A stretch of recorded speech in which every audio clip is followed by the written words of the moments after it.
세계 최고의 반도체 기업이 스스로 공장을 부셨습니다. 수십조 원이 박혀 있는 그 라인을 직접 스스로. 보통 이런 뉴스가 나오면 어떻게 되는지 아세요? 주가 폭락, 투자자 공황, 삼성이 망해가나 공포. 근데 이상합니다. 망하는 회사는 공장을 부수지 않아요. 두려운 회사가 공장을 부수지 않아요. 미래가 보이는 회사만이 현재를 과감하게 버립니다. 오늘 저는 여러분께 이 한 가지를 말씀드리려 합니다. 평택의 그 철거 현장이 사실은 삼성이 조용히 설계한 빛의 제국 마스터 플랜의 첫 장면이라는 것을. 자, 시작합니다. 제1막 더 샤크. 제1장 평택의 비보, 삼성의 기습 철거. 2024년 초 반도체 업계에 충격파 하나가 퍼졌습니다. 경기도 평택, 삼성전자 반도체의 심장이라 불리는 그 땅에서 삼성이 스스로 라인을 멈췄다는 소식이 들려온 겁니다. 평택 캠퍼스 4공장, P4 파운드리 라인 공사 중단, 5공장 P5 기초공사 중단. 협력업체들한테는 작업 멈추라는 공문이 날아들었고 재개 일정은 미정. 여기서 잠깐 평택이 어떤 곳인지부터 짚고 가야 합니다. P1부터 P3까지는 이미 완공돼서 최첨단 디램, 낸드, 파운드리 라인이 풀가동 중입니다. P4, P5는 미래를 위해 짓고 있던 공장이죠. 임직원만 2만 명. 평택시 지방소득세가 삼성 실적에 직결될 만큼 이 캠퍼스는 국가 경제급 인프라입니다. 그런데 거기서 공사가 멈췄습니다. 시장은 즉각 반응했습니다. 삼성 위기설이 다시 불붙었습니다. 실제 숫자도 처참했습니다. 2023년 DS 반도체 부문 영업적자 14조 8,800억 원. 파운드리 3나노 수율은 50% 중후반대에 머물렀고 파운드리 시장 점유율은 11.3%에 불과했습니다. 반면 TSMC는 61.2%. 격차가 너무 컸습니다. 그런데 이상한 말이 하나 나왔습니다. 삼성전자 측이 이렇게 말한 겁니다. 계획대로 정상적으로 공사를 진행하고 있다. 공사를 멈추면서 정상이라고요? 말이 안 되는 것 같죠? 하지만 이 발언은 거짓말이 아니었습니다. 오히려 진실이었습니다. 삼성은 무언가를 부수면서 동시에 무언가를 계획하고 있었습니다. 그 무언가가 무엇인지 이해하려면 먼저 이 질문에 답해야 합니다. 지금 이 시대, AI 산업의 가장 큰 적이 무엇인지 아세요? 핵폭탄도, 규제도, 경쟁사도 아닙니다. 구리입니다. 제2장 위기의 진짜 얼굴, 구리의 감옥. 국제에너지기구 IEA가 경고했습니다. 전 세계 데이터 센터 전력 소비량이 2024년 415테라와트-아워에서 2030년 최대 1000테라와트-아워까지 치솟을 것이라고. 현재 일본 전체가 1년에 쓰는 전기량과 맞먹는 수치입니다. 왜 이렇게 전기를 많이 먹을까요? AI 칩이 연산을 많이 해서? 맞습니다. 하지만 진짜 문제는 따로 있어요. 바로 구리 배선입니다. 지금 반도체 칩과 칩 사이, 서버와 서버 사이, GPU와 CPU 사이, 이 모든 연결은 구리선으로 이루어져 있습니다. 구리는 전기를 잘 통하지만 전기가 흐를 때 저항이 생깁니다.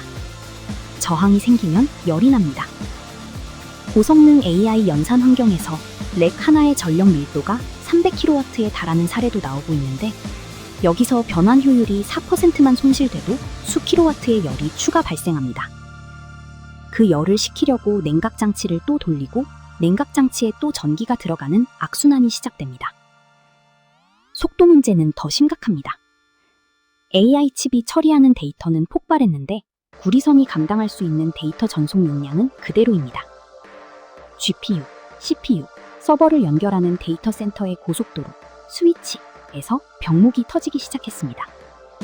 아무리 비싼 GPU를 달아도 구리선으로 연결되어 있는 한 전체 시스템 성능은 구리의 한계를 넘을 수 없습니다. 이것이 AI 시대의 구리의 감옥입니다. 구글, 마이크로소프트, 아마존. 이들이 데이터 센터에 수백조 원을 쏟아부어도 그 안에 구리가 있는 한 한계는 명확합니다. 빅테크들은 이 감옥에서 탈출하고 싶어 안달나 했습니다. 해결책은 단 하나입니다. 구리 대신 빛으로 신호를 보내는 것. 여기서부터 이야기의 결이 완전히 달라집니다. 제2막 더 스트래테지 제3장 게임 체인저 실리콘 포토닉스. 빛은 저항이 없습니다. 열도 거의 나지 않습니다. 그리고 빛의 속도는 초속 30만 킬로미터입니다. 이 빛을 반도체 칩 안에서 데이터 전송에 쓸 수 있다면 어떨까요? 그게 바로 실리콘 포토닉스입니다. 실리콘 포토닉스는 레이저, 변조기, 파장 분할 다중화 필터, 광 검출기를 하나의 반도체 칩 안에 집어넣어 전기 신호 대신 빛의 신호로 데이터를 전달하는 기술입니다. 쉽게 말하면 반도체 칩 안에 광통신 시스템을 통째로 이식하는 거죠. 장점은 압도적입니다. 저항이 없으니 발열이 극적으로 줄어듭니다. 데이터 전송 속도는 기존 구리 배선 대비 차원이 다른 수준으로 올라갑니다. TSMC와 협업한 IR랩스의 시연에서는 단일 가속기 칩에서 100Tbps 이상의 대역폭을 구현하기도 했습니다. 발열이 줄면 냉각 비용도 줄어 데이터 센터 운영비가 획기적으로 절감됩니다. 시장이 이 기술의 가치를 알아보기 시작했습니다. 시장조사 업체 모도 인텔리전스는 실리콘 포토닉스 시장이 2030년 103억 달러, 우리 돈 약 15조 원 규모로 커질 것으로 전망했습니다. 업계 일각에서는 5년 내 모든 AI 데이터 센터에 이 기술이 적용될 것이라는 전망도 나옵니다. 엔비디아는 이미 차세대 AI 플랫폼 루빈 울트라에 실리콘 포토닉스 네트워킹을 통합하기로 했습니다. 삼성전자는 2026년 LA OFC 2026 광학국제학회에서 실리콘 포토닉스 로드맵을 공식 발표했습니다. 2028년 AI 반도체와의 본격 결합, 2029년 GPU와 HBM을 포토닉스로 통합하는 패키지 상용화, HBM 메모리 플러스 파운드리 플러스 패키징 플러스 포토닉스를 하나로 묶는 턴키 전략입니다. 구리 시대의 종말이 시작됩니다. 그리고 빛의 시대의 선두에 삼성이 서 있습니다. 그런데 한 가지 의문이 생깁니다. 왜 하필 지금 멀쩡한 라인까지 부수면서 이걸 밀어붙이는 걸까요? 제4장 왜 지금인가? 선제적 파괴의 이유. 기술 전환의 역사는 항상 같은 교훈을 줍니다. 타이밍이 전부라는 것입니다. 삼성이 지금을 선택한 이유는 3가지입니다. 첫 번째, 수율의 함정에서 탈출해야 합니다. 삼성의 파운드리 3나노 수율은 50% 중후반. TSMC와의 격차가 현재의 공정 경쟁 안에서는 좁혀지기 어렵습니다. 시간이 지날수록 오히려 벌어질 수 있습니다. 현재 패러다임 안의 경쟁은 삼성에게 불리한 싸움입니다. 그러니 판을 바꿔야 합니다. 두 번째, 공정전환의 창이 열렸습니다. 지금 전 세계 반도체 공장은 2나노, 1.4나노로 가기 위해 어차피 클린룸 설비를 교체 중입니다. 이 전환의 파도를 타는 지금이 새로운 광반도체 전용 라인을 구축하는 가장 비용 효율적인 순간입니다. 5년 뒤에 바꾸는 것보다 지금 바꾸는 것이 훨씬 쌉니다. 세 번째, 고객사 선점 전쟁이 시작됐습니다. 빅테크들이 실리콘 포토닉스 기반 시스템을 설계할 때 처음 함께 설계하는 파운드리 파트너에 자연스럽게 묶이게 됩니다. 한번 같이 시작하면 바꾸는 비용이 너무 크거든요. 지금 엔비디아, 테슬라, 애플과 함께 이 기술을 개발하면 그 관계는 10년 이상 이어지는 장기 계약이 됩니다. 실제로 삼성전자 파운드리 사업부 최시영 사장은 올해 AI 제품 수주 규모가 전년 대비 80% 이상 성장했다고 밝혔습니다. 테슬라와 애플이 삼성 파운드리 고객사로 확정된 것도 이 맥락에서 보면 우연이 아닙니다. 후퇴가 아니라 도약을 위한 도움닫기. 삼성이 평택에서 라인을 부순 것은 무너지는 게 아닙니다. 새로운 도약대를 만드는 겁니다. 그런데 이 전략이 삼성에게만 가능한 이유가 있습니다. 경쟁사들은 왜 같은 전략을 쓸 수 없을까요? 제5장 TSMC도 인텔도 못하는 삼성의 독주.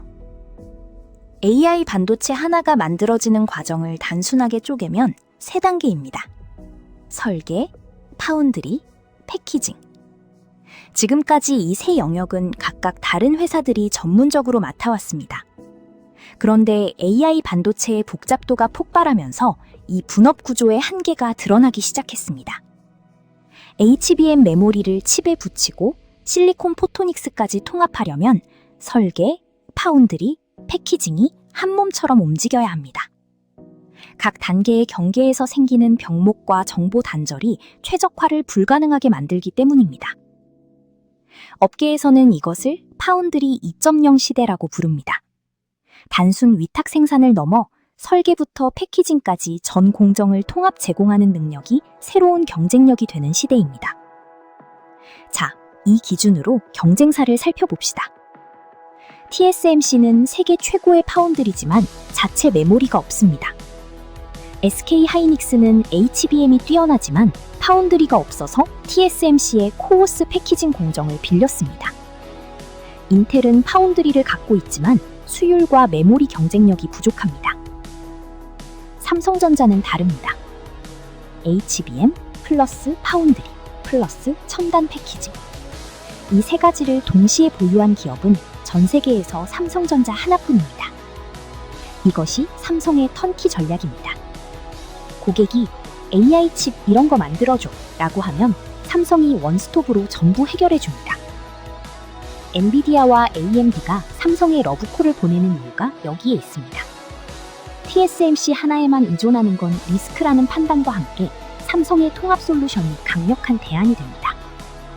실제로 TSMC의 코오스 월 생산 능력이 2025년 말 35,000장에서 2026년 말 13만 장으로 증설 중이지만 수요를 감당하기엔 여전히 부족하다는 분석이 나옵니다. 삼성이 치고 들어갈 틈이 생기고 있습니다. 실리콘 포토닉스 시대가 열리면 단순히 파운드리를 잘하는 것만으로는 승부가 나지 않습니다. 메모리와 파운드리, 패키징, 광학 소자까지 통합 제공하는 기업이 시장을 지배합니다. 그리고 지금 그 능력을 가장 빠르게 구축하고 있는 기업이 바로 삼성전자입니다. 이제 3막으로 넘어갑니다. 이 기술을 사줄 고객들, 그리고 그 돈의 흐름 이야기입니다. 제3막, 더 퓨처. 제6장, 테슬라와 아마존이 줄 서는 이유. 지금 전 세계 빅테크 CFO들이 가장 무서워하는 숫자가 있습니다. 전기요금입니다. IEA 전망대로라면 데이터 센터 전력 수요가 2030년 1000TWh에 달합니다. 이는 일본 전체의 연간 전력 소비량과 맞먹는 수준입니다. 이 전력을 감당하기 위한 인프라 투자도 천문학적이지만 그 전력의 상당 부분이 냉각에 쓰입니다. 칩에서 나오는 열을 식히기 위해 또 전기를 씁니다. 이 비용이 데이터 센터 운영비의 핵심입니다. 삼성의 실리콘 포토닉스 칩은 이 문제를 정면으로 해결합니다. 빛으로 신호를 전달하니 발열이 줄어듭니다. 발열이 주니 냉각 비용이 줄어듭니다. 단 1%의 전력 효율 개선도 대형 데이터 센터에서는 수천억 원의 비용 절감으로 이어집니다. 빅테크들 입장에서 이 칩은 선택이 아니라 생존입니다. 테슬라는 삼성 파운드리의 가장 꾸준한 고객입니다. 완전 자율 주행 FSD, AI 로봇 옵티머스, 자체 AI 데이터 센터 도조, 모두 고성능 반도체를 필요로 합니다. 애플도 10년 만에 삼성 파운드리에 재합류했습니다. 아마존, 구글, 마이크로소프트는 이미 데이터 센터 전력 문제로 골머리를 앓고 있습니다. 이들에게 삼성의 차가운 칩은 황금입니다. 2028년 삼성의 포토닉스 기반 반도체가 양산되면 전 세계 데이터 센터는 일제히 교체를 검토할 겁니다. 업계에서는 이 교체 수요 규모를 수백조 원으로 추정합니다. 빅테크들이 줄을 서고 그 줄의 앞에 삼성이 있을 겁니다. 하지만 이 변화는 삼성 하나의 이야기로 끝나지 않습니다. 주식시장 전체의 자금 흐름을 바꾸고 있습니다. 제7장, 자본의 흐름이 바뀌고 있다. 주식시장에서 가장 중요한 것은 기업의 현재가 아니라 미래입니다. 그 미래를 먼저 읽는 자들을 스마트머니라고 부릅니다. 스마트머니는 지금 어디로 흘러가고 있을까요? 한마디로 구리 생태계에서 광 생태계로 이동하고 있습니다. 첫 번째 관심 영역은 유리기판입니다. 실리콘 포토닉스 시대가 오면 기존 유기 실리콘 인터포저 대신 유리기판이 핵심 소재로 부상합니다. 유리는 표면이 균일하고 열 특성이 우수해 미세 배선에 유리합니다. SKC, JNTC, 필옵틱스, HB 테크놀로지 등이 이 흐름의 중심에 있습니다. 두 번째는 레이저 가공 기업들입니다. 유리는 레이저로 가공됩니다. 유리기판에 구멍을 뚫는 TGV 장비와 최종 절단을 담당하는 싱귤레이션 장비가 핵심입니다. 필옵틱스는 이미 TGV, 싱귤레이션 장비를 글로벌 고객사에 공급한 실적을 보유하고 있습니다. 세 번째는 광 트랜시버 기업들입니다. 구리 케이블이 광 케이블로 교체될 때 광신호와 전기신호를 상호 변환하는 광 트랜시버는 필수 부품이 됩니다. 여기서 핵심은 속도입니다. 삼성의 2028년 포토닉스 양산이 현실화되려면 그 이전에 생태계가 먼저 준비되어야 합니다. 유리기판 공장, 레이저 장비, 광 소재, 모든 것이 삼성 양산 이전에 갖춰져야 하는 거죠. 스마트머니는 삼성 본체보다 이 생태계 기업들을 먼저 보고 있습니다. 방향은 이미 정해졌습니다. 구리의 시대가 저무는 속도에 비례해서 빛의 생태계로 흘러드는 자본은 빨라질 겁니다. 그 흐름의 끝에는 무엇이 있을까요? 제8장 향후 50년 AI 패권의 주인공. 역사는 항상 그랬습니다. 기술 패권의 전환점에는 반드시 미친 짓처럼 보이는 결단이 있었습니다. 1990년대 말 반도체 위기 속에서 삼성전자가 메모리 라인 투자를 멈추지 않겠다고 선언했을 때 시장은 패닉이었습니다. 그 결단이 삼성을 세계 1위 메모리 기업으로 만들었습니다. 그리고 지금 삼성전자가 멀쩡한 라인을 부수고 광반도체 전용 라인을 짓겠다고 선언했습니다. AI는 이제 막 시작됐습니다. 지금의 챗 GPT, 제미나이, 클로드는 빙산의 일각입니다. AI가 의료, 교육, 자율주행, 로봇 산업에 본격 침투하는 2030년대가 오면 지금보다 수십 배의 연산이 필요해집니다. 그 연산을 담당하는 데이터 센터의 심장부에 어떤 반도체가 들어가느냐가 21세기 기술 패권을 결정합니다. 실리콘 포토닉스 기반 AI 칩이 표준이 되는 세계에서 그 칩을 만들 수 있는 기업은 전 세계에 몇 없습니다. 현재 그 통합 능력을 가장 빠르게 구축하고 있는 기업이 삼성전자입니다.